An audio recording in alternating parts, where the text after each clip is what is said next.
Assalamualaikum warahmatullahi wabarakatuh teman-teman semua. Nah, di video kali ini kita akan membahas tentang transformasi energi dalam sel.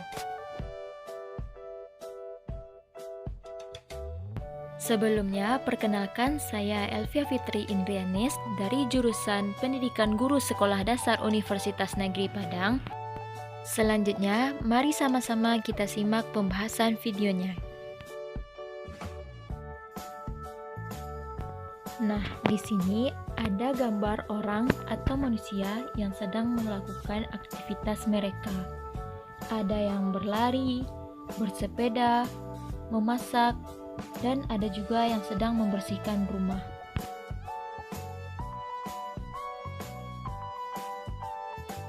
Sebenarnya, apa yang membuat manusia dapat melakukan aktivitas-aktivitas tersebut? Dari manakah energi manusia itu berasal? Dan bagaimana makanan bisa berubah menjadi energi? Jadi, bagaimana sih manusia bisa mengolah makanan menjadi energi sehingga mereka bisa melakukan berbagai aktivitas dalam kehidupan sehari-hari? Nah, di sini manusia dan hewan dikelompokkan ke dalam makhluk hidup heterotrof. Apa itu makhluk hidup heterotrof? Yaitu makhluk hidup yang memanfaatkan sumber makanan organik atau disebut juga makhluk hidup yang tidak mampu mengubah senyawa anorganik menjadi senyawa organik. Nah, seperti apa senyawa anorganik itu? Senyawa anorganik adalah senyawa yang ada di alam, seperti cahaya matahari, tanah, air, udara, dan sebagainya. Sedangkan senyawa organik adalah senyawa yang kita konsumsi dalam kehidupan sehari-hari seperti protein, lemak, karbohidrat, dan lain sebagainya. Nah, sedangkan makhluk hidup yang mampu mengubah senyawa anorganik menjadi senyawa organik disebut dengan makhluk hidup autotrof. Makhluk hidup autotrof itu adalah tumbuhan.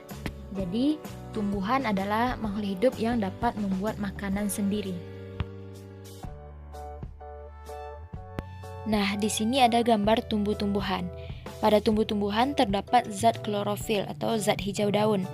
Dan dengan dibantu oleh cahaya matahari, maka tumbuhan ini akan melakukan fotosintesis dan menghasilkan air dan energi kimia, yaitu berupa C6H12O6. Nah, selama beberapa waktu, maka tumbuhan ini akan terus tumbuh dan berkembang, kemudian akan menghasilkan buah-buahan. Di dalam buah-buahan ini terkandung karbohidrat, vitamin, mineral, lemak, dan sebagainya. Ini dinamakan dengan energi kimia makanan. Jadi, dari hasil proses fotosintesis ini akan menghasilkan energi kimia makanan.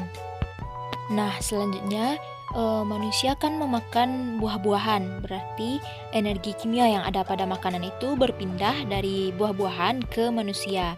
Selanjutnya, manusia dalam kehidupan sehari-harinya akan melakukan berbagai aktivitas. Jadi, energi yang ada dalam tubuh tersebut akan diubah oleh manusia menjadi energi panas dan energi kinetik atau gerak. Contohnya adalah ketika seseorang sedang bersepeda. Pada saat orang tersebut bersepeda, maka dia akan melakukan gerak dan akhirnya akan menghasilkan energi panas, yaitu tubuhnya akan merasakan panas dan menghasilkan keringat.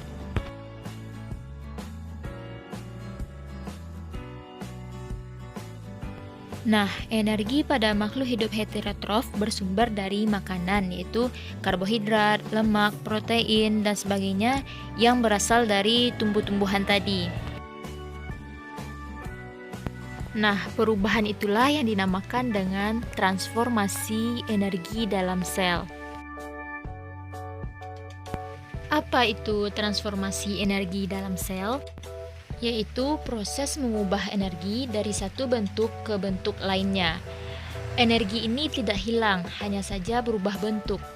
Hal ini sesuai dengan hukum kekekalan energi yang menyatakan bahwa energi dapat berubah bentuk, tetapi tidak dapat diciptakan ataupun dihancurkan. Ini berarti jumlah total energi selalu tetap. Nah, transformasi energi dalam sel ini ada dua, yaitu yang pertama transformasi energi oleh klorofil dan yang kedua adalah transformasi energi oleh mitokondria. Yang pertama kita bahas tentang transformasi energi oleh klorofil.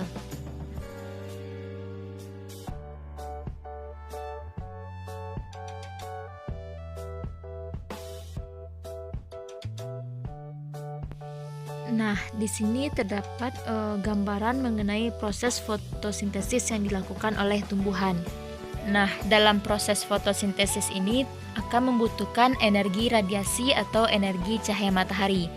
Kemudian di sini ada karbon dioksida atau CO2 dan juga air atau H2O. Kemudian pada tumbuhan itu sendiri terdapat zat hijau daun atau yang biasa kita sebut dengan klorofil. Nah, dengan bantuan dari cahaya matahari tadi, maka tumbuhan akan melakukan proses fotosintesis dan menghasilkan oksigen atau O2 dan juga glukosa atau C6H12O6. Pada sel tumbuhan terdapat organel sel yaitu kloroplas yang di dalamnya ada klorofil atau zat hijau daun. Klorofil ini berperan dalam proses fotosintesis seperti yang telah saya jelaskan sebelumnya. Hasil fotosintesis yaitu berupa energi kimia yang ada di dalam makanan. Energi ini dimanfaatkan tumbuhan untuk beraktivitas, yaitu tumbuh dan berkembang, dan juga dimanfaatkan oleh makhluk hidup lain untuk mengkonsumsi tumbuhan tersebut, yaitu berupa hasil dari fotosintesis oksigen dan glukosa. Sehingga energi yang terdapat pada tumbuhan berpindah ke dalam tubuh makhluk hidup lainnya dan menjadi energi potensial. Di dalam tubuh makhluk hidup, energi tersebut akan ditransformasikan kembali. Jadi, energi yang dihasilkan tersebut selain dimanfaatkan oleh tumbuhan itu sendiri untuk beraktivitas, energi tersebut juga dimanfaatkan oleh makhluk hidup lain.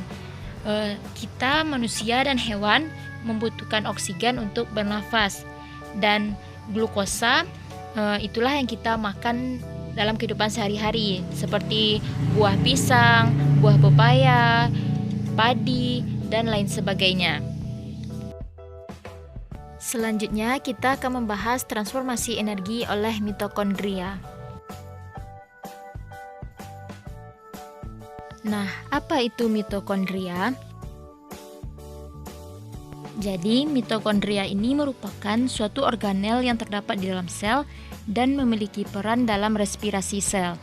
Mitokondria memanfaatkan energi kimia untuk mengubah karbohidrat, protein, dan lemak. Nah, seperti yang kita lihat pada gambar, di dalam mitokondria terdapat ribosom, ada ruang intermembran, krista, matriks, membran luar, dan membran dalam. Di mana mitokondria ini berada? Jadi, mitokondria terletak di dalam sel otot dan juga sel saraf makhluk hidup.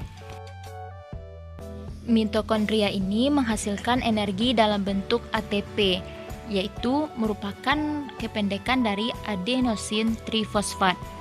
Jadi, satuan energi dalam sel itu dinamakan dengan ATP.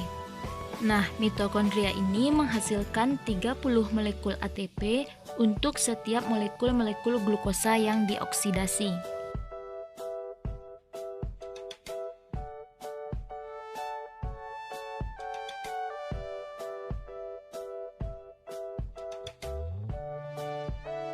Nah, jadi kesimpulannya, yang pertama tadi transformasi energi oleh klorofil. Di dalam klorofil ini ada kloroplas, yaitu terjadi perubahan dari energi cahaya matahari menjadi energi kimia, yaitu tadi berupa glukosa, energi kimia makanan yang kita konsumsi. Terus di mitokondria, energi kimia makanan yang kita konsumsi tadi diubah dari energi kimia menjadi energi kinetik atau gerak dan juga energi panas. Nah, sekianlah penjelasan dari saya.